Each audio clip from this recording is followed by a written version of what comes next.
an unusual view of an Airbus A319. This is what the ground crew is going to see when they open up the little flap under the cockpit and plug in the power. And those are some of the buttons that they get to use, including an APU fire button. They can shut down the APU from here. Hello and welcome back to the channel. Welcome if you're new. My name is Dave. I do the spy flights over on Twitch. Every now and then I like to come over here to YouTube and do what I call a complete cold and dark flight, showing off some of the secrets that I've kind of figured out on some of these increasingly complex airplanes and show you which buttons I'm pushing. And today we're looking at some special ones too. We're going to look at rings around the airport and also doing a hold into some pretty congested airspace too. So let's head on out to the cute little airplane here. This is a really neat airplane. The Fenix A319 just came out, and again, this is what the ground crew is going to see. Let's zoom out just a little bit. There's the power cable, and if we look down here, you can kind of look and see, there's the gate. So it's right underneath the cockpit, right by the front wheel. That's the APU, the ground power system, and you can see there's the cable coming up there.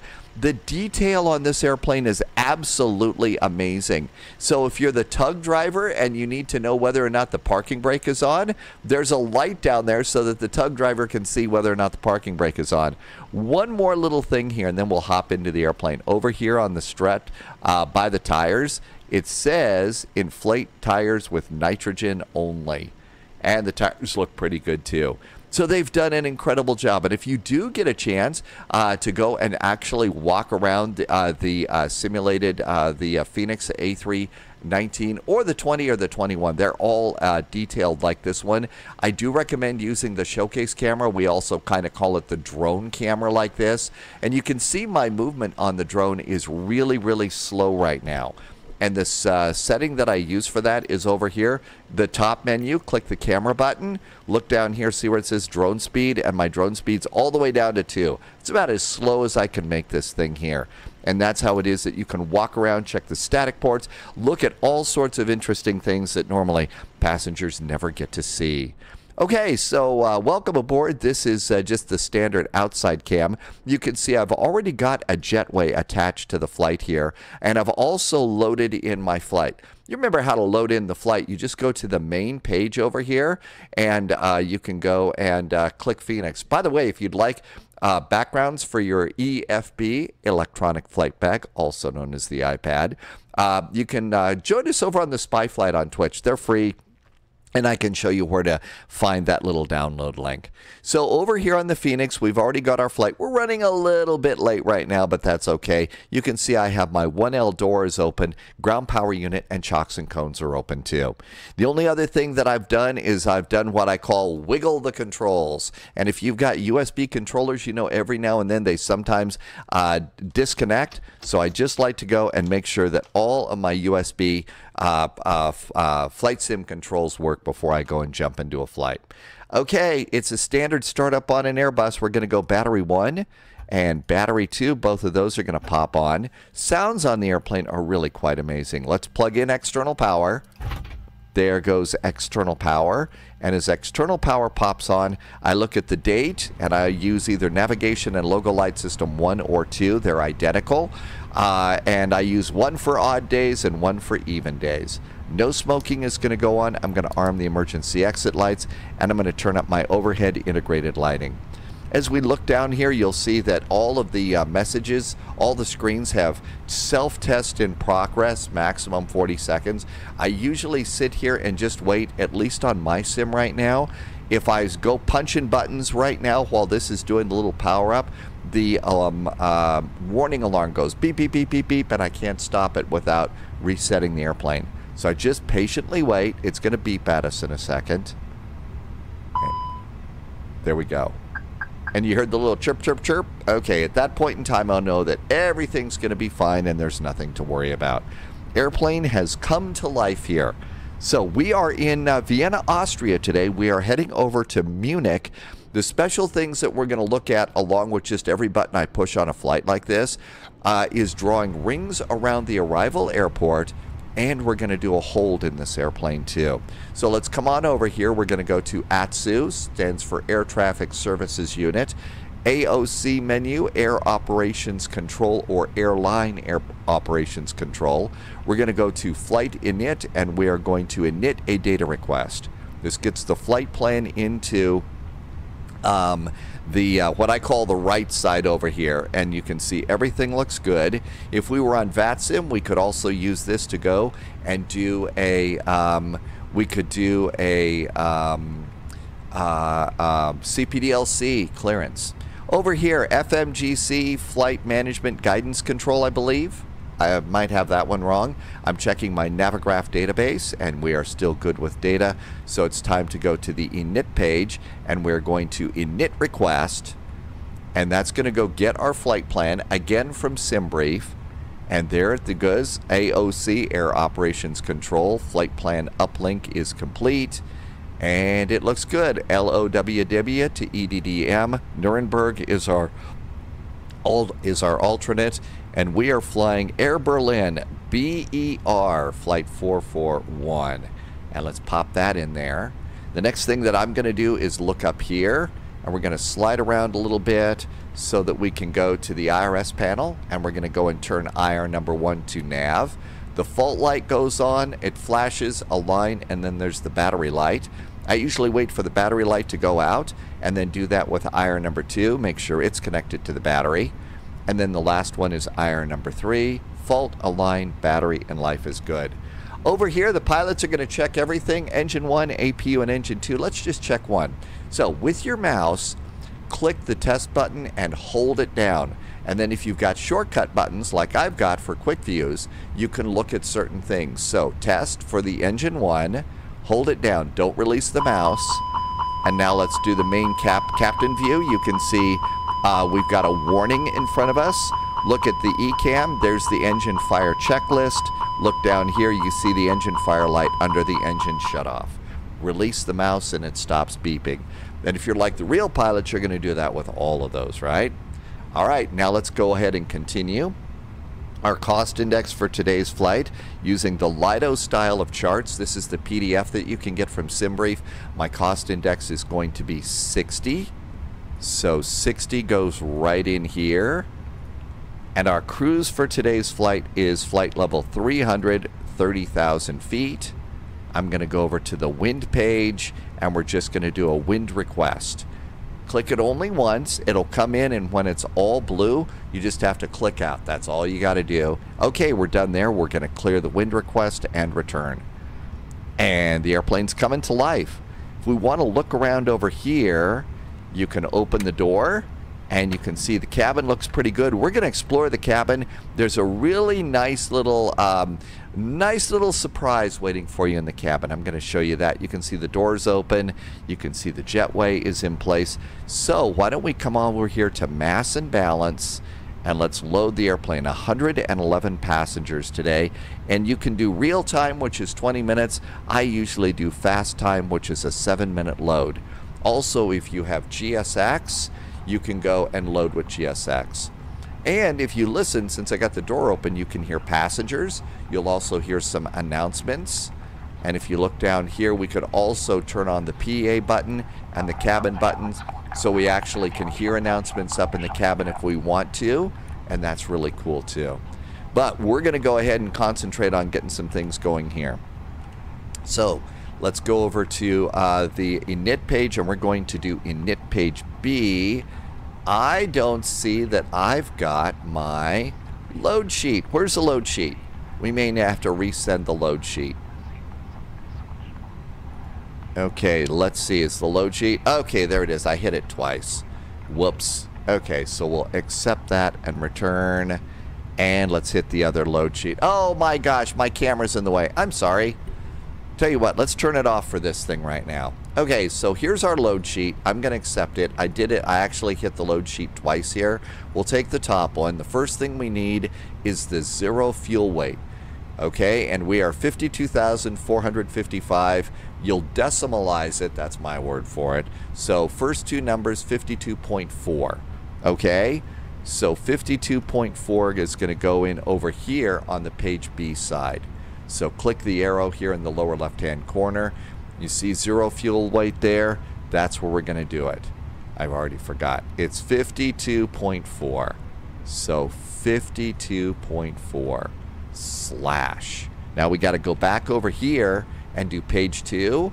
And that's our zero fuel weight center of gravity. 29.5. So 29.5. And that goes in the top line. Okay, now we're done with the little side-by-side, so we'll put the goofy camera back up, and now we're going to need our flight plan. And if you're using the Lido style, you need the planned fuel pages right here. Okay, so we're going to take some numbers. The first number we want is the taxi number, and we got to decimalize that, so it's going to be 0.349. Or you can just do 0.349, and that goes up there. Next thing we need is route reserve. That's also known as your 15-minute contingency fuel, and that's 0.681. So we'll do 0.681. Okay, that goes in route reserve.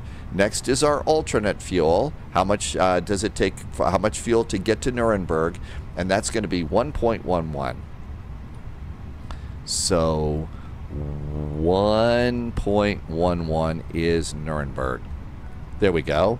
And my reader always wants to go real size. I blow it up to 100 so I can read the numbers. FinRes, 0.996. That stands for final reserve. So 0.996. Oops, I missed the point. It's not going to like that. 0.996. Final reserve. After you get those three done, come over here. You see where it says fuel planning and it's yellow? Click it. If it turns green, you got enough gas to do the flight. Okay, so we're good to go there. Next thing I'll usually do is the ECAMs are a little bit bright. I usually turn it down 2 clicks during the day, about 4 clicks during the night. It's the same thing over here. So primary flight display, 2 clicks during the day, and I'm going to do that with the map and navigation display. Just makes it a little easier. 2 clicks also down here. Okay, we're done with the one on the right side, so I'm going to go to received messages. Let's see, everything looks good to go here. We're probably about 10 minutes from push and start, so let's go ahead and hit the master switch on the APU. And after you wait a few seconds, you can just go ahead and start up the old APU there. Okay, that looks pretty good. Let's go and do our flight plan. So flight plan out of LOWW, SimBrief has given us our flight plan on page 2. And we're going to be departing off of runway 29 on the SOVIL 1 Charlie departure. Okay, so departure is runway 29. And we got a page down to SOVIL, SOVI 1 Charlie. There we go, and insert. Coming into Munich, it looks like we're going to be arriving on runway 8 right. So 8 right is our arrival. We're doing the NAPSA 4 Alpha arrival. So NAPSA 4 Alpha arrival. There's no transition in, but let's see what we have for VIAs. Okay, so we got several of them here. OTT is the one that we need, so I'm just going to select that. How did I know about that? Okay, so before the flight, before you go out to the airport, the pilots have their EFBs and their charts and stuff in there. And if you look at the bottom of my Navigraph charts here, you can see that I got a whole bunch of charts stacked up. In the old days, the pilots would stack up their Jepson charts, you know, top to bottom in the order that they needed the charts. It was your stack of charts. Well, now we've kind of got a modified stack that goes from left to right here. And you can see here's our parking stand chart. We're up at Charlie 41. Airports, here's our airport chart, and it shows us how to get to runway 29. So from runway 29, we'll come out, take the Mike taxiway to Alpha 1, and zip on out of here. The SOVIL 1 Charlie departure shows our immediate turn at 1,000 feet, and then we got to be about 4,000 feet at Whiskey 233. Our initial climb clearance is 5,000 feet, and out we go to SOVIL. Now then, coming in to Munich, we're doing the NAPSA arrival. So at NAPSA, we have to be below flight level 130 and 280 knots. And you see that there is a hold here. We're going to do a hold at NAPSA, okay? Then we go to Ottersberg. That's that OTT. And if you look at the arrival chart, you can see good old Ottersberg is right there. And Ottersberg at 5,000. Come on around here. And this is going to set us up for the ILS runway 8 right. Once we get to the runway on 8 right, we'll try and get the Bravo 12 high speed. So auto brakes low, and we'll go over here and park somewhere in the East Gate area. I usually like to stack my charts up manually. You can have Navigraph do it automatically.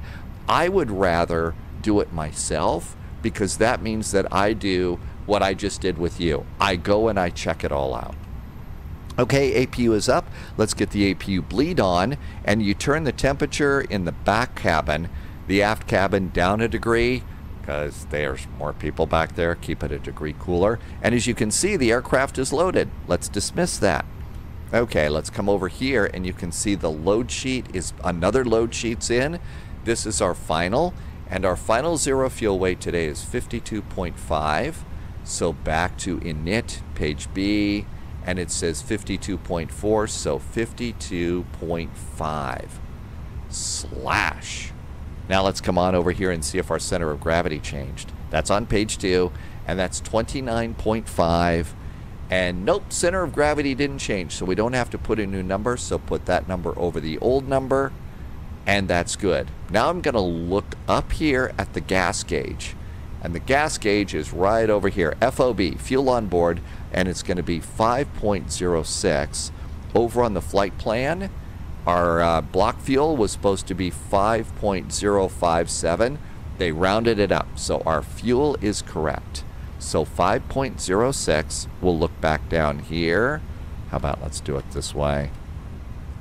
And we're going to, it says 4.5, I'm going to go 5.06. And there we go. I was bored a little bit of extra fuel, especially on a VATSIM flight these days. And now our init page B is done. The flight plan is done. So I'm going to leave this over on the performance page, and it's time to get ready to go. So let's see, the APU is on. Passengers are aboard. I'm going to come down here, and we're going to do seat belts. We're going to come up here and do external power off. We already made sure the APU is on, and now let's come over here to ground services, and I'm going to hit the jetway button. That should close our main door and retract the jetway. There goes the jetway, and the door is closed. Next, we've already turned off the external power. I'm going to disconnect external power, the GPU, ground power unit.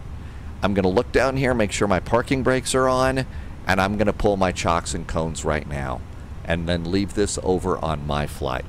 Let's come on up here. I'm going to turn on my fuel pumps now so I don't forget them.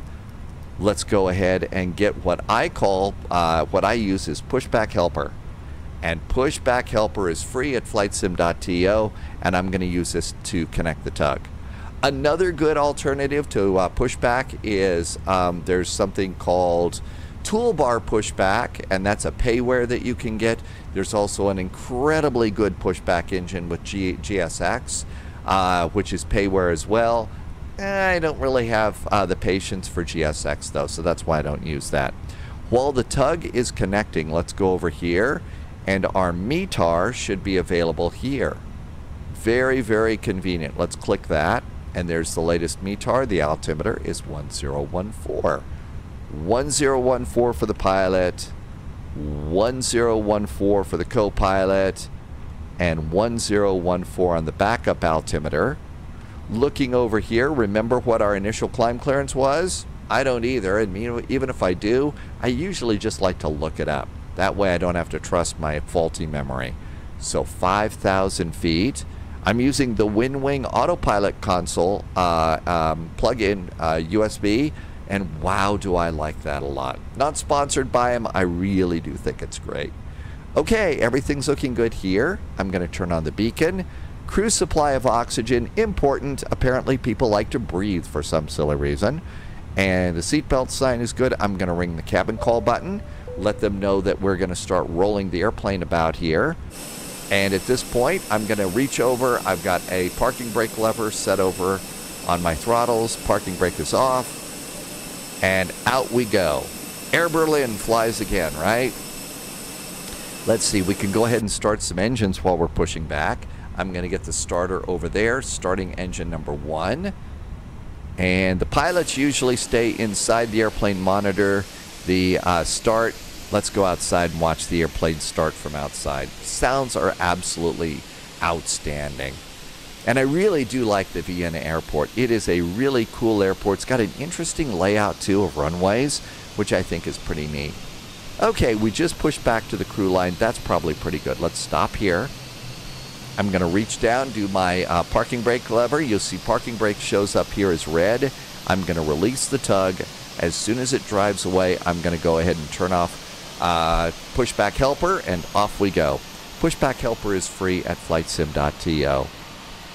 And if we come back in the cockpit, you see up there goes the fuel, the pushback truck, and it looks like we're getting a good start on engine number 1. And it's available.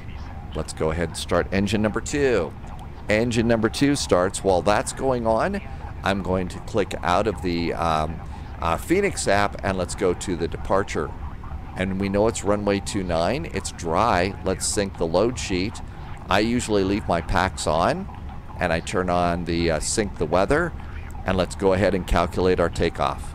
And looks like it's going to be 150, 150, and 154. It's flaps 1. I'm going to send this to the McDo and look down at the McDo, and look at that. That's just right in there. So easy. Absolutely like that. Let's come on over here. Door is open. That's why we're here in the cabin. Close the door. By the way, this is sometimes a little heavy on your frame rates. If it is, you can get yourself a frame or two back. See the co-pilot's iPad there. See the co-pilot's radio down there. Click it, and that turns off the iPad. A little less work, because that's completely independent iPad of the one that you're using. So the computer's doing a little less work. And we have 2 great starts on our engines. Let's come on down here, and the starter can go back off.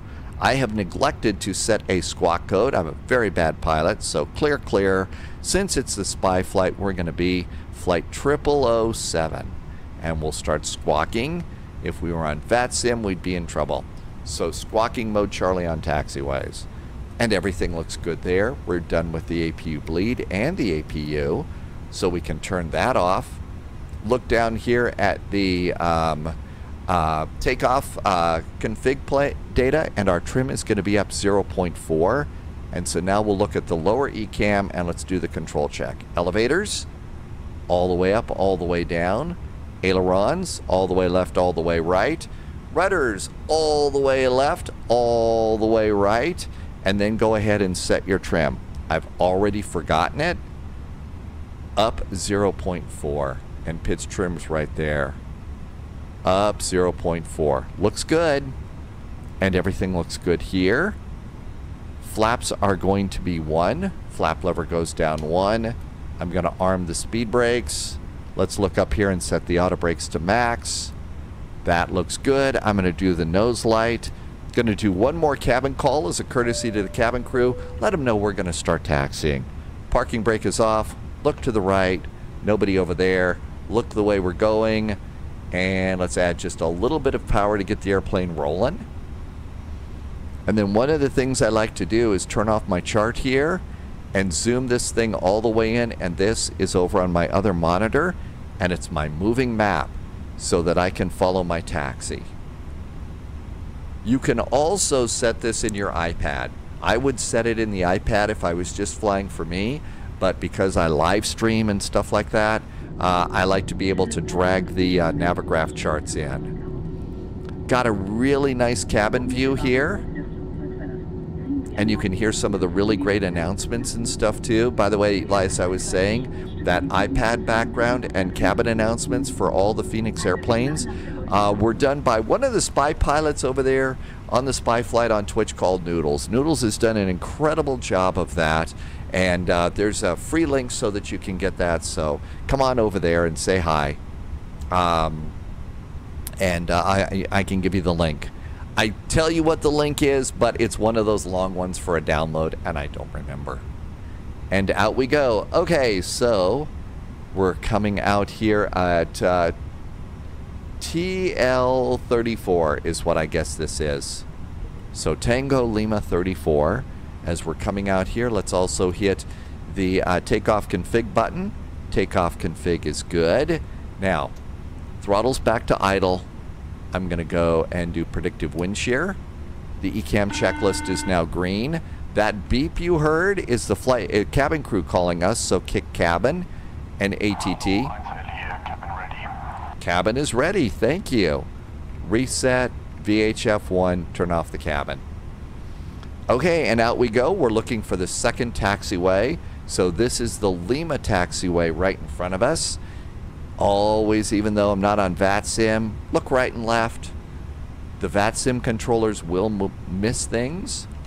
I'm going to go and click out of this and go back over to this, and that's going to keep my flight progress. And out we go. I'm just doing thrust idle right now. We're taxiing along. Our ground speed's about 4 knots. 10 knots is okay. So I'm a little bit slow at the moment.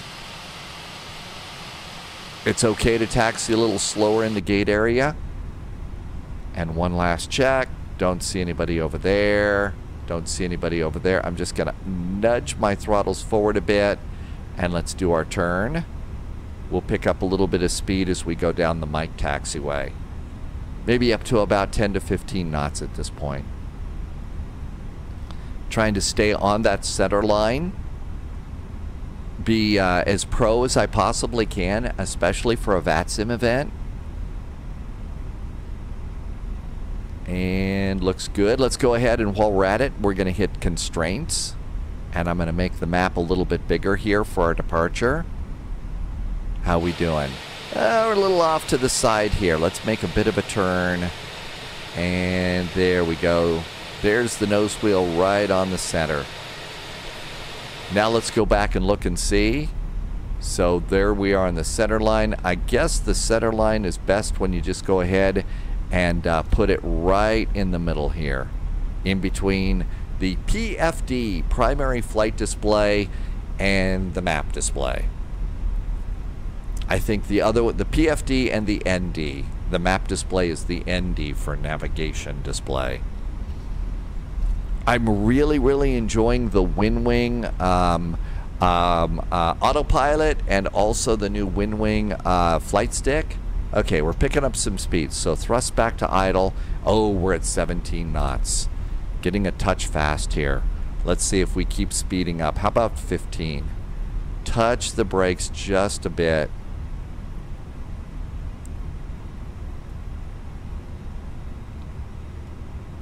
13. Okay, there we go. That's enough. And we'll keep going. Sorry about the sniff. There's all sorts of wildfire smoke, and it's hot and stuffy and polleny and stuff like that outside of Spy HQ. I live in the inland Pacific Northwest, and 'tis the season for fires and stuff. So there'll be an occasional sniff. But our airplane is pretty much ready to go. Really in good shape. So what's the little Easter egg back in the cabin that I was telling you about? Well, come all the way back here, and if it's in this cabin, the Air Berlin cabin, kind of come up here and look in the seat pocket, and you can see some Air Berlin stuff there. Keep going, and you see the two little hearts there. Air Berlin used to give out Lindt chocolate from Switzerland. Really great tasting chocolate. They give you a little chocolate heart on Air Berlin.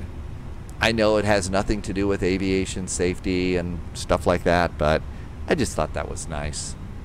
And you can get the same style of chocolate if you look. I got some at my grocery store, but they also sell it. I even think they sell in some places chocolate hearts. It just doesn't have Air Berlin on it. But there you go. Okay, looks like we're coming up here. Alpha 3 is our first. Let's go ahead and we'll do a departure at Alpha 2. Let's see. I wonder if there was an Alpha 2 intersection departure here. Intersection data. Oh, look at that. They did have intersection data. Okay, Alpha 2. Let's do Alpha 2 and calculate for Alpha 2 and send that to the McDo. Intersection departures are cool. Sometimes finding intersection data is hard on Navigraph just because of the style of Jepson charts, but I really think that there's a new one out called Avia that has the Lido style of charts, and that's really easy to find. You know, runway lengths at intersections, so it's not quite the full length of the runway. And here we are coming up here, and this is Alpha 2. And start our turn in here. Up a little bit too much. I think I've got the nose wheel tiller needs to probably be a little less sensitive. Might be good. Okay, runway 29. I think we're all set and ready to go. So let's go ahead and do strobes going on. I'm going to turn the landing lights to extend, and I'm going to do one last cabin call. Final check. Nobody's on approach. And then we'll come over here, line up. But yeah, the WinWing side stick and the WinWing autopilot together have just been an awful lot of fun. The side stick's pretty good. I'm really enjoying that. Okay, all lined up there. Let's see how we did on our lineup. Oh, pretty close. So not so bad. Landing lights going on. We think we're ready to go here. I think so too.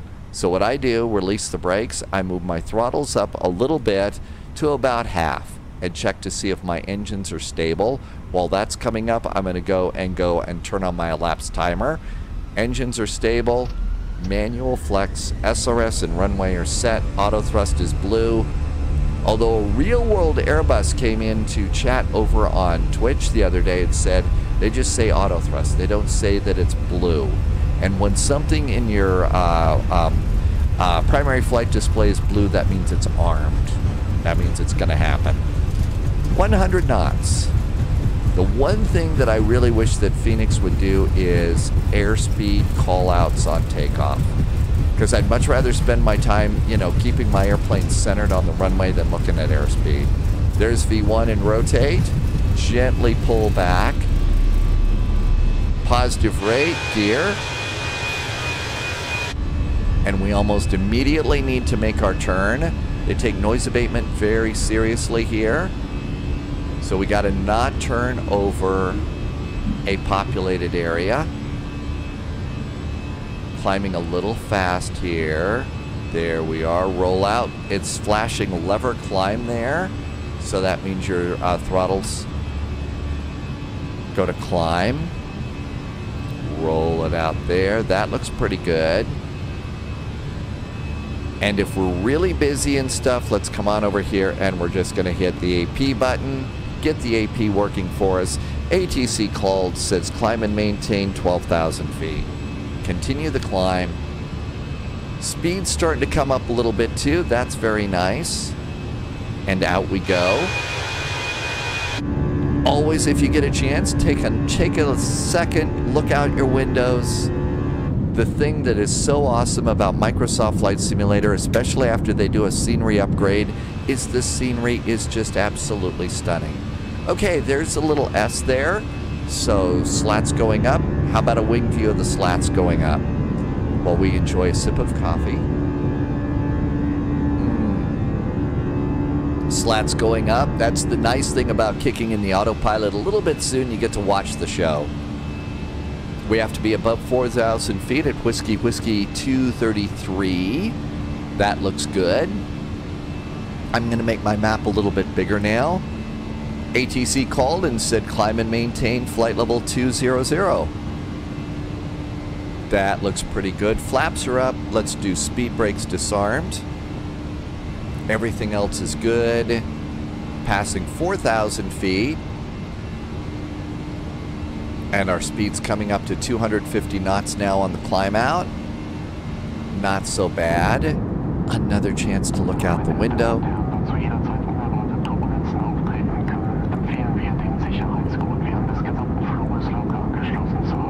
And I'm using real time and real weather. So this is what it looks like around Vienna about the time. Now, if you do decide to go and fly along with me, which I hope you do, you know, push the buttons I'm pushing so you can kind of see what I'm doing, and maybe that helps with your flight. My hope is that that's, you know, why I do the cold and darks like this. But the weather will change, so you may have different runways than I do. And a nice turnout here. ATC called and said, continue your climb to your final cruising altitude, flight level 300. It's a little fast. Usually they would climb us a little bit slower, but we have time. And now let's come on over here. And I'm going to zoom this map out a little bit and just have that track my flight. It'll show us airports that we're at, passing, and things like that. And this is looking good. Coming up on 10,000 feet. I did forget to do one important step. Okay, so altimeters, standard. We're at transition, so standard, standard, and standard. Landing lights can go off. The nose light is off, but we'll flip the switch, and I do a cabin call at 10,000 feet. And let's make the map another click bigger. And that looks good. We're pretty much done with constraints. Let's go to airports. So what was the one thing I forgot to do? As you're holding short of the runway, take an extra second to grab your flight plan, come over here, and look at this one special line all by itself. Minimum takeoff fuel, 4,708 or 4.7. What I should have done was note that number and looked at the gas gauge. See, it's 4.3, so we were well above 4.7. But that's one of the things that you're supposed to do, is check that number before you go and start your airplane hurtling down the runway at warp factor 10 to make sure you got enough gas to make the flight. Okay, so now we get to sit back just a little bit and see how we're doing. Let's come on over here. And I forgot to accept that and clear that message. And that's good. I'm going to go to flight plan on this side. We're 215 miles away from Munich. And I'm going to leave this one on performance. We're 52 miles from the top of our climb. And we're continuing the climb here. But this is a short flight, so I'm going to go ahead and get ready for the arrival. And I'm going to go to this page. Let's come on over here and let's go to the arrival page. Now there is, it says view ATIS. There is ATC over on VATSIM right now. So there is the VATSIM ATIS. München Information Hotel. Parallel ILS approaches 8 left and 8 right. Cool, we're planning to do that. Even though we're not on VATSIM, you can go and use that, or you could just look at the METAR. But this just shows that, hey, our runways are going to be really good. So that looks really fine. Really good for us. I'm going to go leave this over on the METAR side. Hit refresh. And altimeter is 1015, 050 at 5 knots, 29 degrees. And I'm going to leave that over there.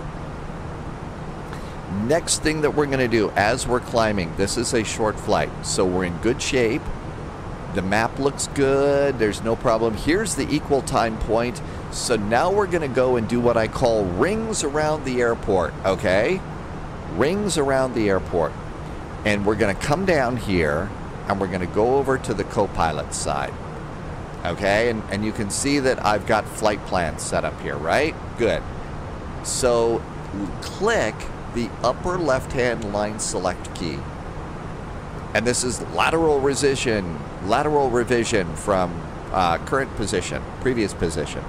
We don't care about that. What we care about is the fix info. We're going to set some fixes here, okay? And our reference fix, and this is our reference is going to be the airport we're going to, EDDM, München, and our arrival runway. Our arrival runway is 08 right.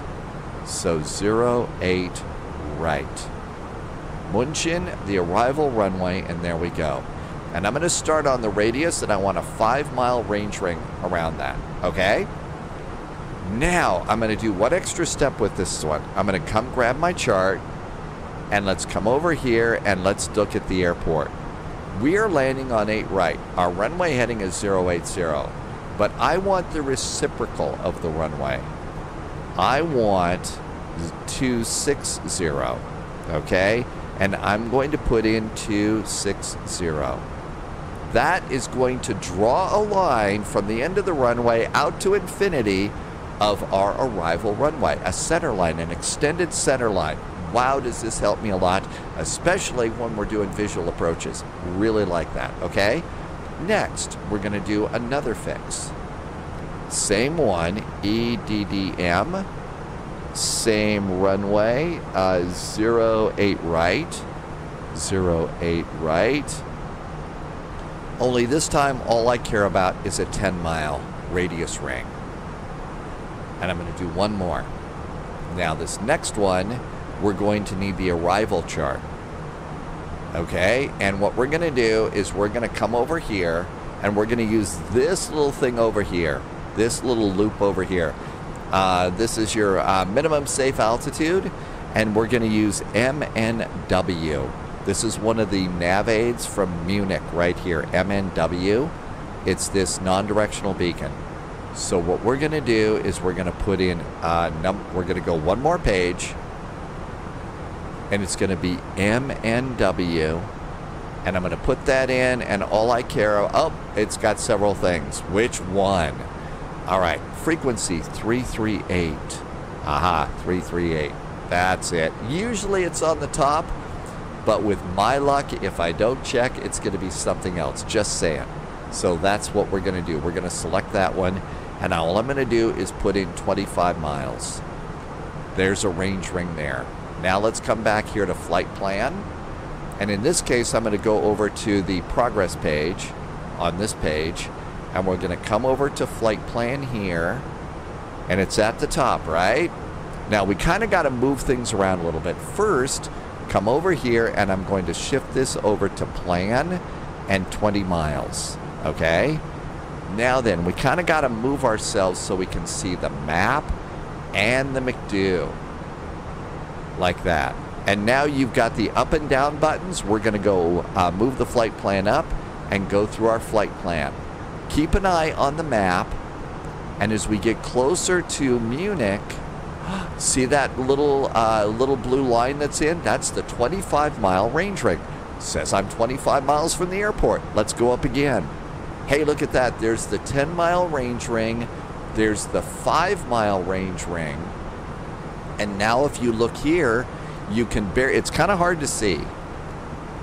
Let's see if I can zoom in really close. Okay, so here is Munich, runway 8 right. You can see the green line. That's us coming into the airport. You see a little dashed line over here? That is our extended range line. Okay, so let's come on back here, and let's go back a little bit more. And let's continue pushing up. Aha. Now then, let's do one more. Okay, this is perfect. So come on over here. And now you can see there's the approach to the runway. 25 miles, 10 miles, 5 miles, and that little blue dot dashed line, extended center line. So when we go and do, you're coming into a big VATSIM event, they're doing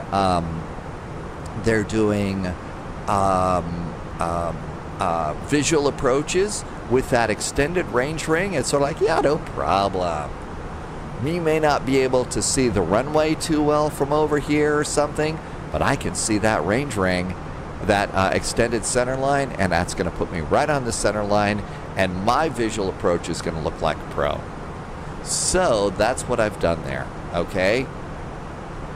All right, and 3 cheers to JSG Droid, who was figuring this out. JSG Droid is one of the spy pilots over on Twitch. I think was watching a YouTube video with A330 driver. Used to be B737NG driver, and I think that's where JSG Droid got that, and it's really pretty cool. Now, if we were going into an airport that had mountains in the area, there would be lines around this minimum safe altitude, this thing here, to say, okay, 3,700, and we're not going to smack into anything. But there might be a line like straight up and over here with another number in there, and it might be a taller number because there's a big old mountain over there. So that you might be able, and you would put in reciprocal lines in there, and that would draw them on your map, so you'd be all ready to go. And you could avoid that. I generally don't do that because the map can get a little bit busy.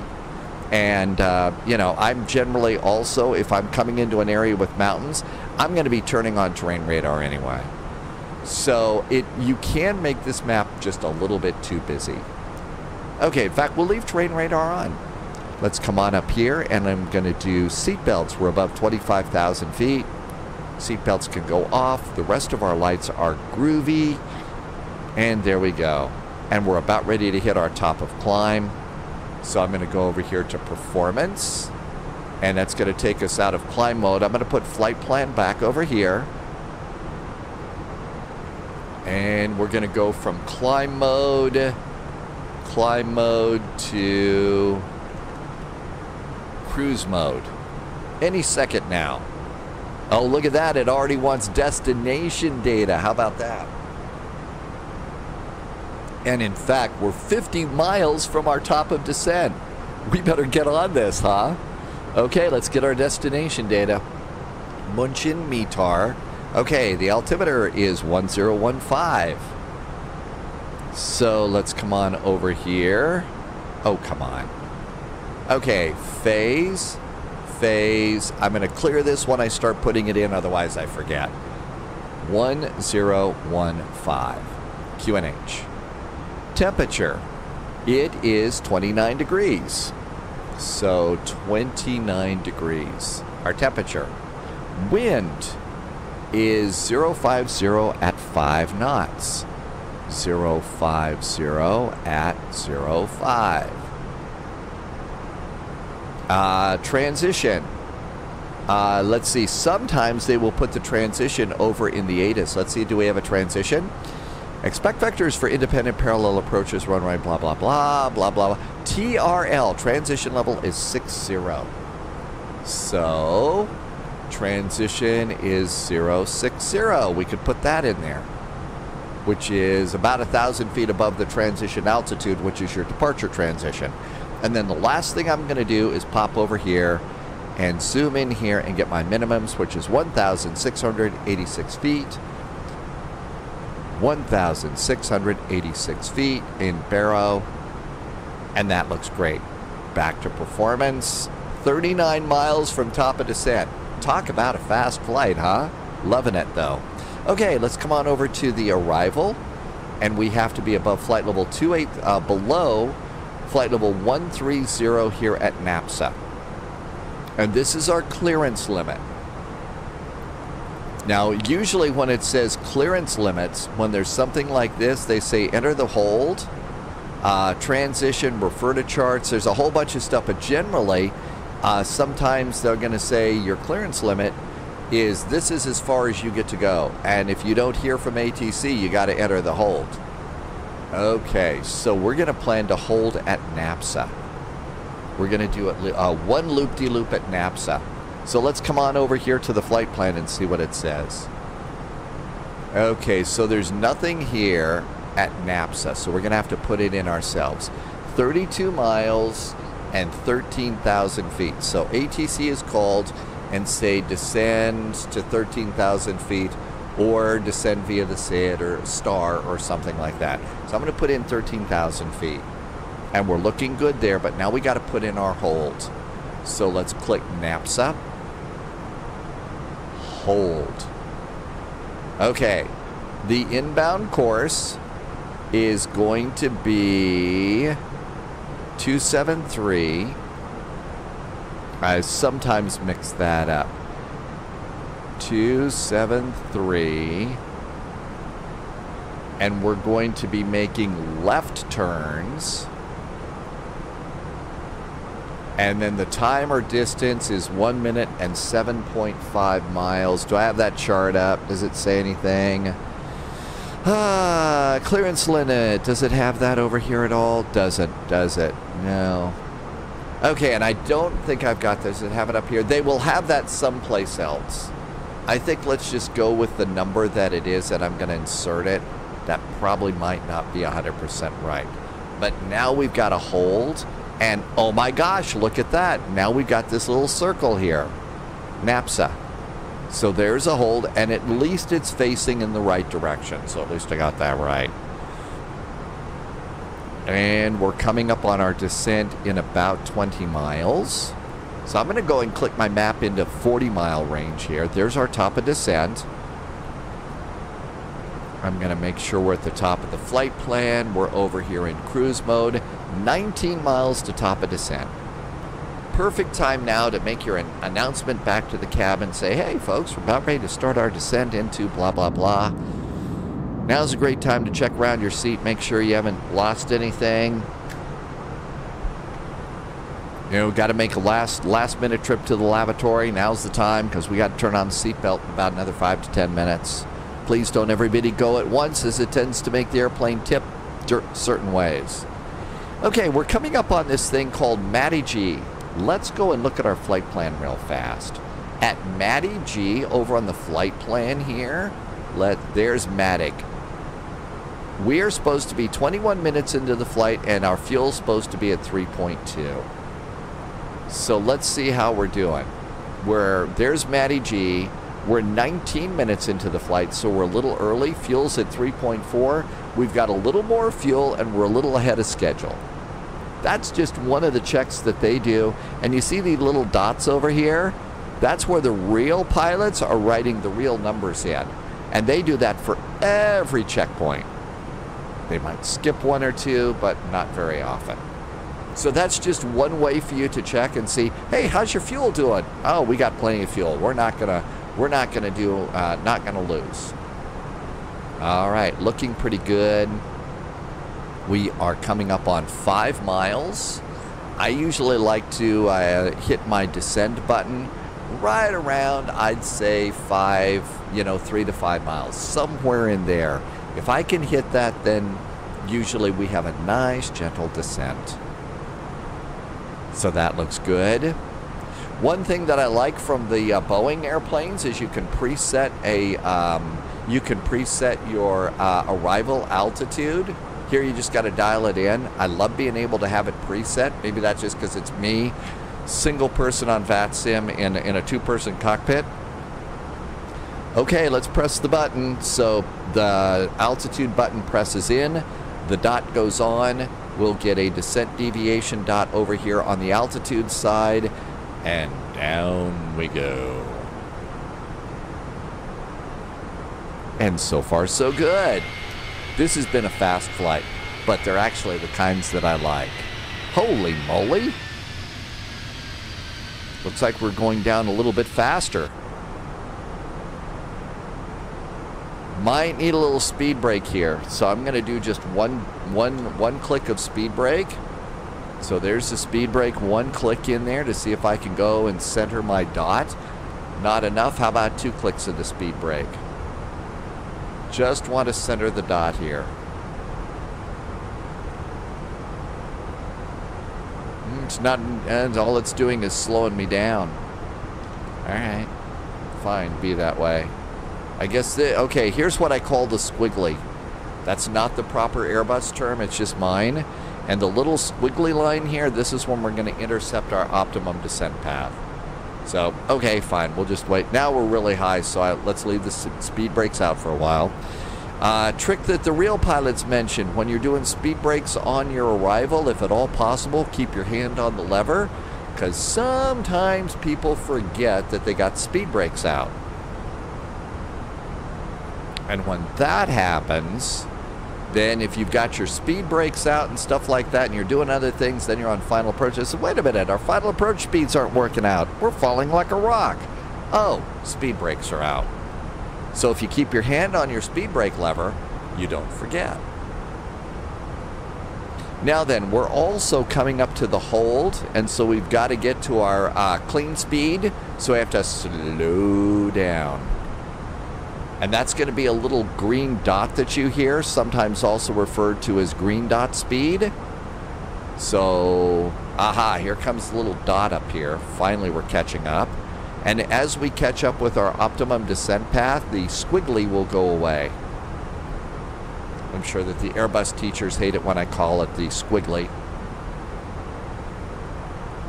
generally, the thing about these cold and dark videos is I'm doing them not to show you how to fly a real Airbus. This is how to make things work in the sim.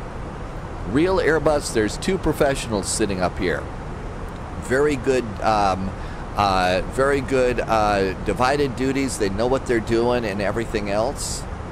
So they know how to make it all work. You're one person and on VATSIM. And plus the airplanes in the sim aren't 100% like the airplanes in the real world. I'm going to go ahead and I'm going to start reducing my speed a little bit here. So I'm going to go reduce my speed to about 290 here. My speed brakes are still out, so down we go as we approach the hold. You want to get your speed down to that little dot speed that I was telling you. So now we're coming in at 290. We're about 14 miles from NAPSA. We're a little bit high at the moment, but that's okay. Not that kind of high. We're here to behave. Okay, I'm going to go ahead and continue to reducing my speed. I'm going to reduce my speed now to about 260 as we approach this hold. And we're going to stop at flight level 130 because we want to get our speed down to that slowest clean speed. That's the speed before you have to start throwing out the flaps. We're a touch high. That's okay, I think, at the moment.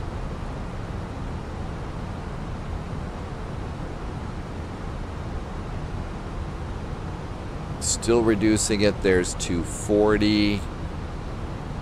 Now then, there's a little thing, there's another word, and I'm probably not using the right term. I call them the gold hash marks. And you can, it's really tight to see here. But those two little gold lines, that's when you could actually, it's safe to start throwing out your flaps. It's not the actual speed, but if you need to, you could start throwing out the flaps there. I don't see my little dot though. So continue to reduce it. How about 220? Where is my little dot? I'm missing something. Ah, there it is. I'm going to put the speed brakes away now and just let us kind of coast in here as we get ready to do our hold.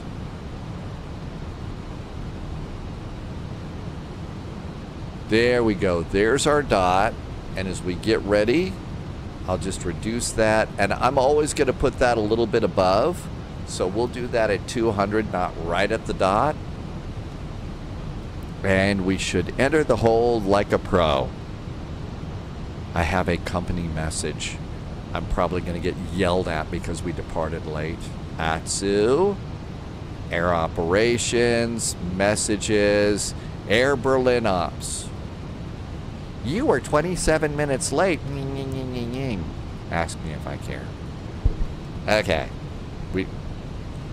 Generally, you really do need to depart on time with these airplanes, just like the real airplanes. Need to depart on time.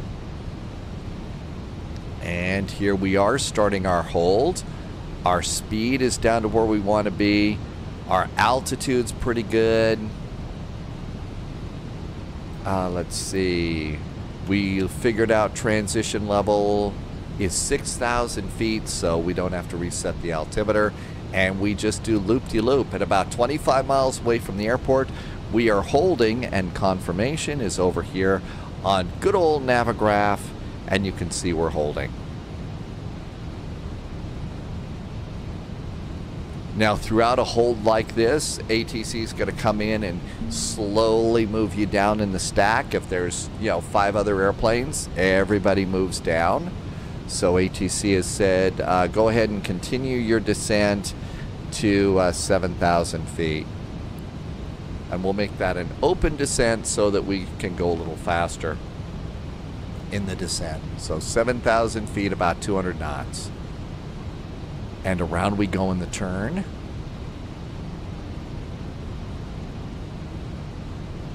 Might need a click of speed brake to add a little bit more speed to our descent. There we go. And there's speed brakes out there.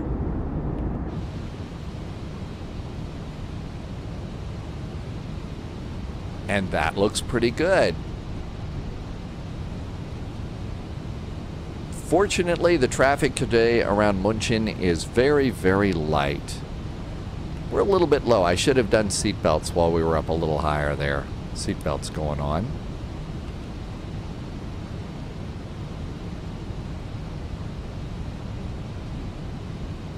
At this point, ATC is going to call and say, Berlin Flight 441, you are clear of the hold. After your left turn, continue on to Ottersberg. Sometimes they'll tell you to continue on immediately, sometimes not. Kind of depends. You can see we've got another squiggly showing up here. So that's about the point, I think, where we're going to hit that 7,000 feet that we're descending and maintaining. They may also give you a speed at this point in time. So we'll go ahead and continue the arrival at 210 knots. And everything else is looking pretty good here. Airplane is set. Passengers are in their seats. We do have a little bit of speed breakout, so I descend a little bit faster, but not much.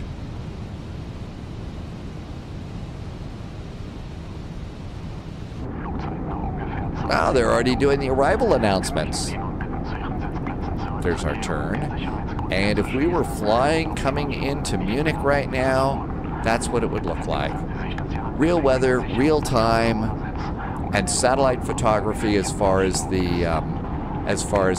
you know, what you see on the ground, the scenery. It's absolutely amazing, though, what we've got in the sim these days.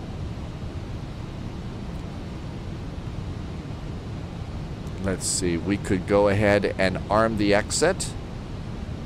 And we're going to exit at NAPSA.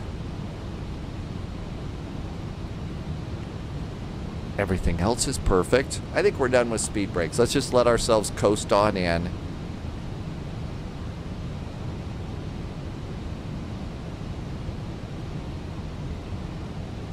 Okay, we're just a little bit above the flaps dot, so what we'll do is as we're coming out, I'm going to increase my speed to 210, which is just a number that I like. If they let me come in, usually coming in about 25 miles, which there's the 25-mile range ring, like to be about 10 miles.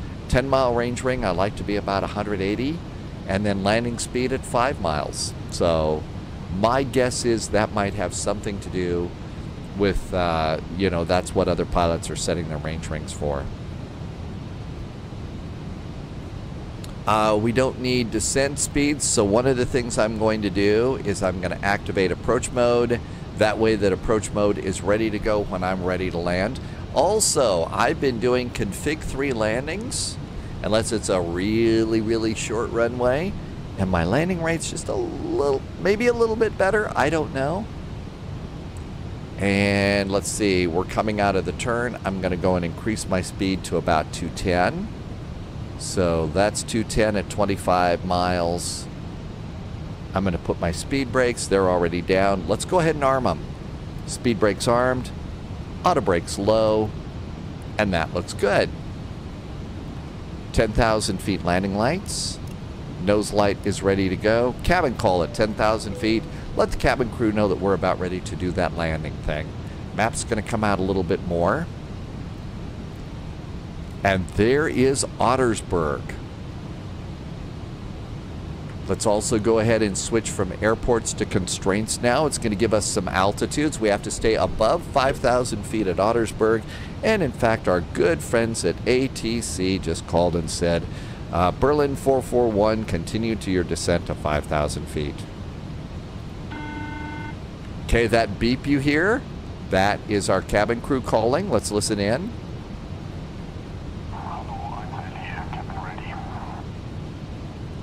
Cabin's ready, so VHF, turn it off, and then I usually hit the reset button after that too.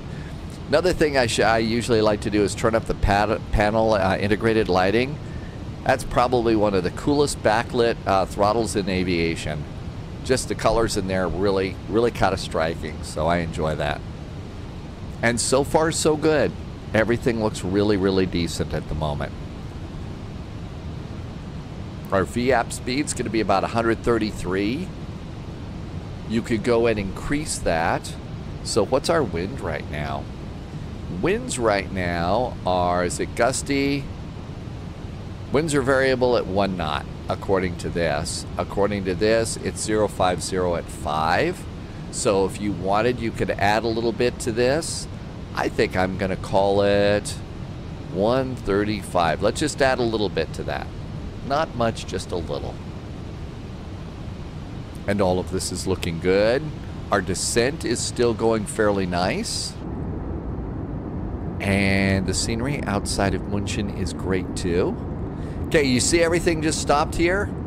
That is the scenery loading in. That's airport scenery loading in. When things like that stop, the best thing to do is when everything stops like that, stop pressing buttons.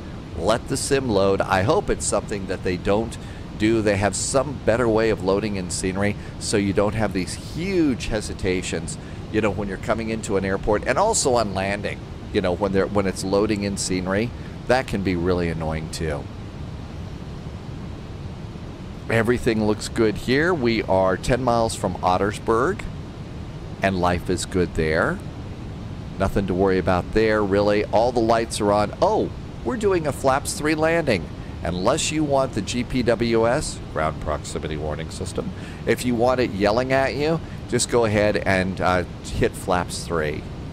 These are also where you could also turn off, you know, yelling at you about the glide slope and terrain, which it always does. But I don't like to deprive the airplane of its fun getting to yell at me. STD button has nothing to do with needing to see your doctor. You just need to go and set the altimeter, which is 1015. 1015. Set the co-pilot 1015. And I like to set the backup altimeter 1015. Altimeters are set. And everything's good there. There's our 5,000 feet. And we'll just continue on here. I'm going to go move my map in now to 20 miles. And as we look out over here, there should be a big old airport in that general direction. The airport that you see, the scenery, is the new default scenery that just came out after World Update.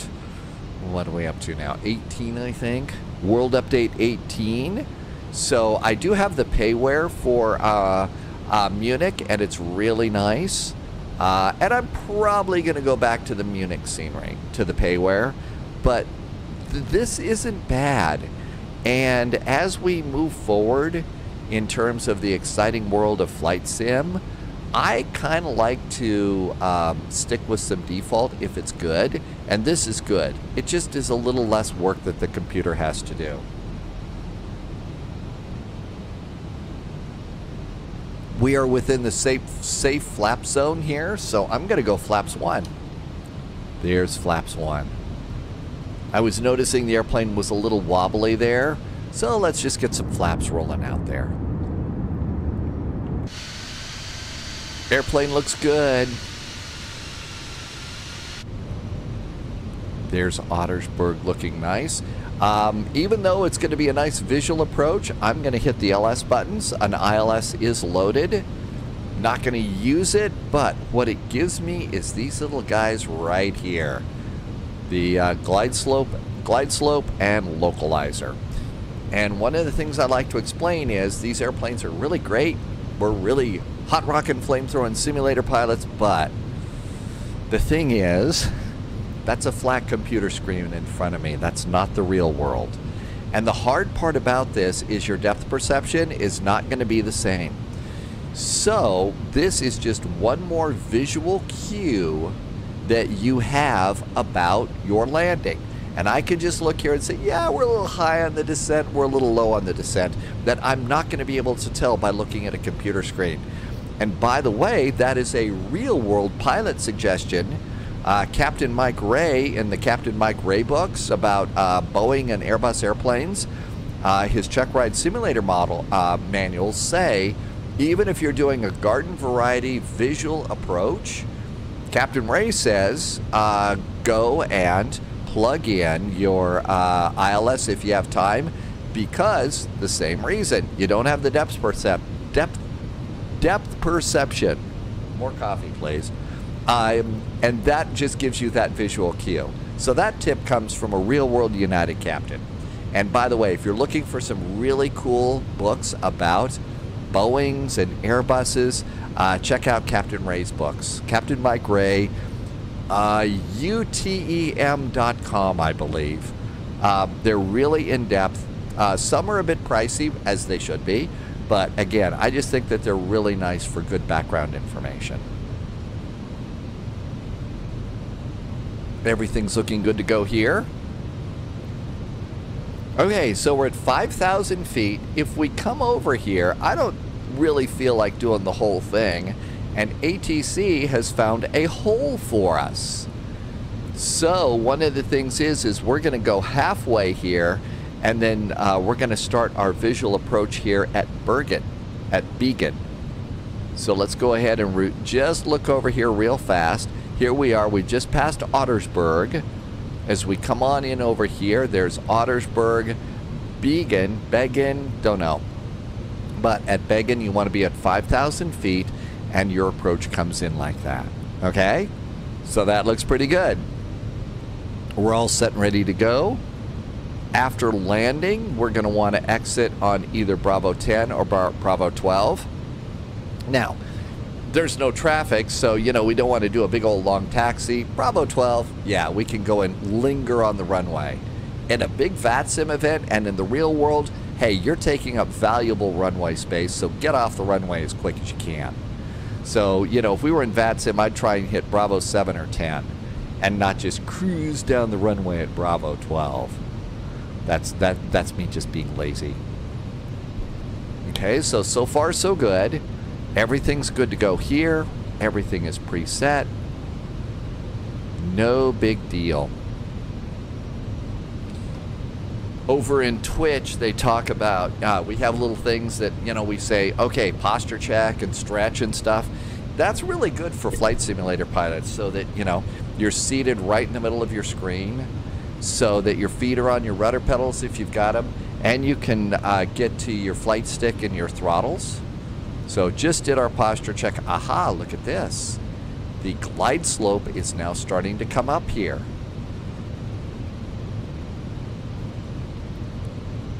And everything is great. And ATC is saying Berlin 441, right turn heading 330 degrees. Sure, but I don't want to use the autopilot. Autopilot's off, and we'll start the turn. One of the things about the Airbus is gentle controls. I see some videos of some pilots just, you know, yanking the controls all around, and maybe they've got to in the real world because of winds and stuff. Not trying to be critical, but here in the flight simulator like this, one of the best things that you can do is just gently move the controls here and do a nice gentle turn. Nice view out the window. A nice day in Munich.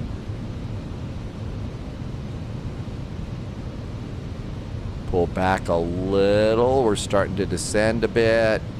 See, I pulled back just a little and it put us in a bit of a climb.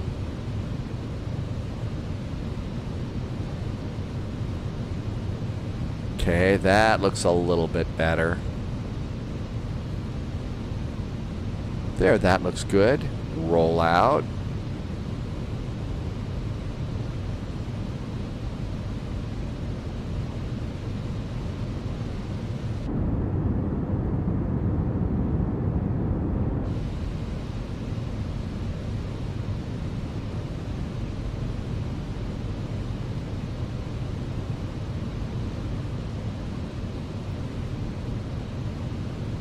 At this point, they might say Berlin 441, Munich Airport is at your 2 o'clock, 3 o'clock position. Report the airport in sight. Yeah, whatever you say. Oh yeah, actually it is. Actually it is. I see it. There's the airport. at which point they'll say Berlin 441 cleared for the visual runway 08 right, maintain 5,000 feet. Well, they wouldn't say maintain 5,000 feet, but they would probably say 180 knots or greater until 5 miles DME. So they might do that. Now, you see how that extended center line is coming in super duper handy? So maps 10 miles. There's our extended center line. That's just going to help us there really nice.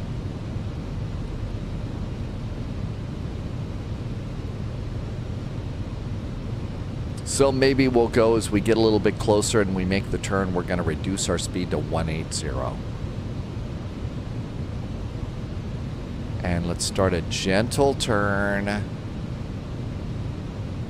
And 180 knots on the airspeed. So 180. And let's do landing gear. Gear going down.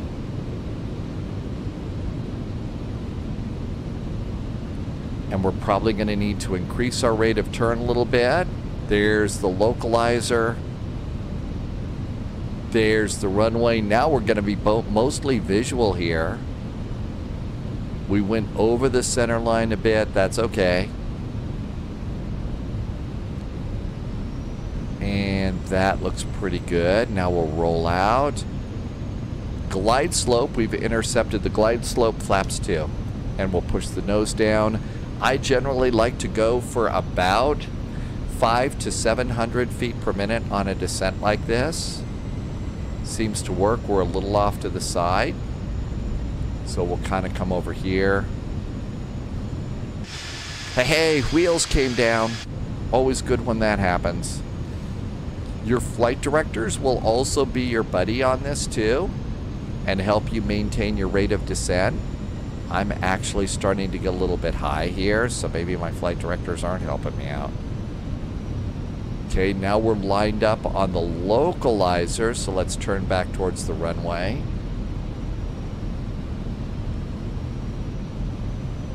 We're a little bit high, so we'll push the nose down a little more.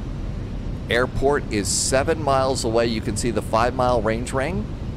So we've just passed that 10-mile range ring. There's the 5-mile range ring. Sometimes they'll say 4 miles, depending upon how busy things are.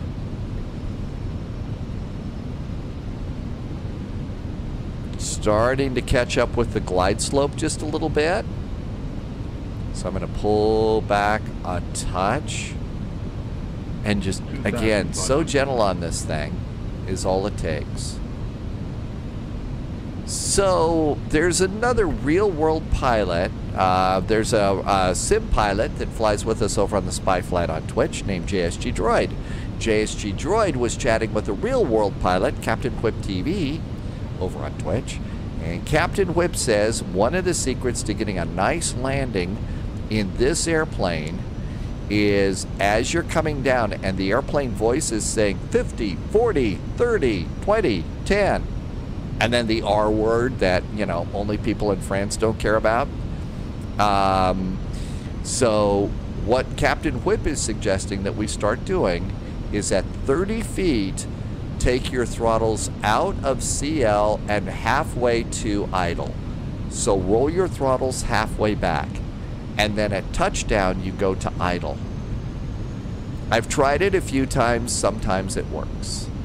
There's 5-mile finals. Manage speed. So I just pushed in the manage button. That's all it takes to get to our preset speed. And I'm going to go flaps 3. Look over at the ECAM, and the ECAM checklist is green. And now at this point, I'm going to be mostly visual throughout this whole landing. I might look down at my glide slope at this point. Just glance down to see how we're doing. I'm descending a little bit fast now, but I was also high. And so far, so good. Also, a good helper is to look at the little wind arrow up here on top of the map and have a look and see how that's blowing your airplane. So it's blowing, it's mostly going down the runway, but it's kind of blowing us a little bit to the left there. 500. There's 500. I'm going to reach over, gently put my hand on my throttles. Think rate. 100 above.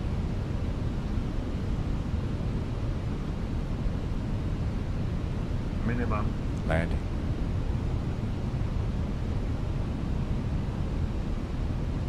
Glide slow. Of course. Glide slow. 40. 30. Throttles half.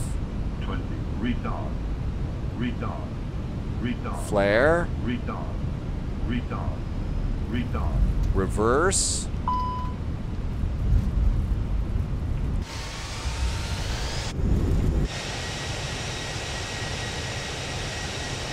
Okay, it froze on me. That's basically scenery loading.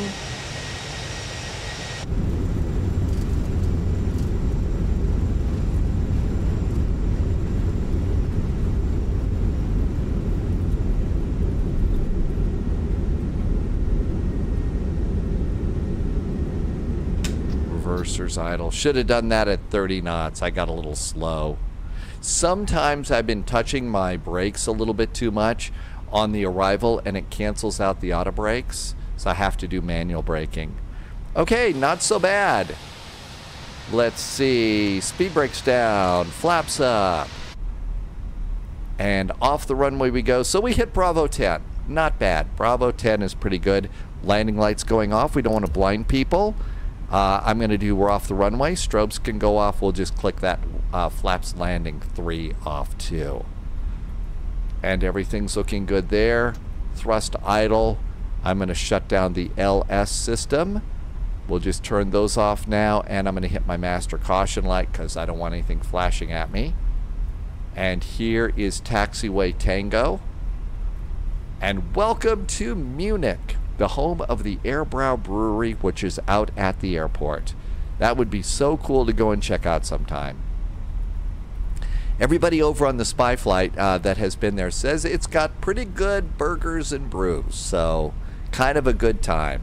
Not sponsored by it. Those are just things I want to do. And our landing rate today was a -159. Looking over here, you can see 159. I was holding up the...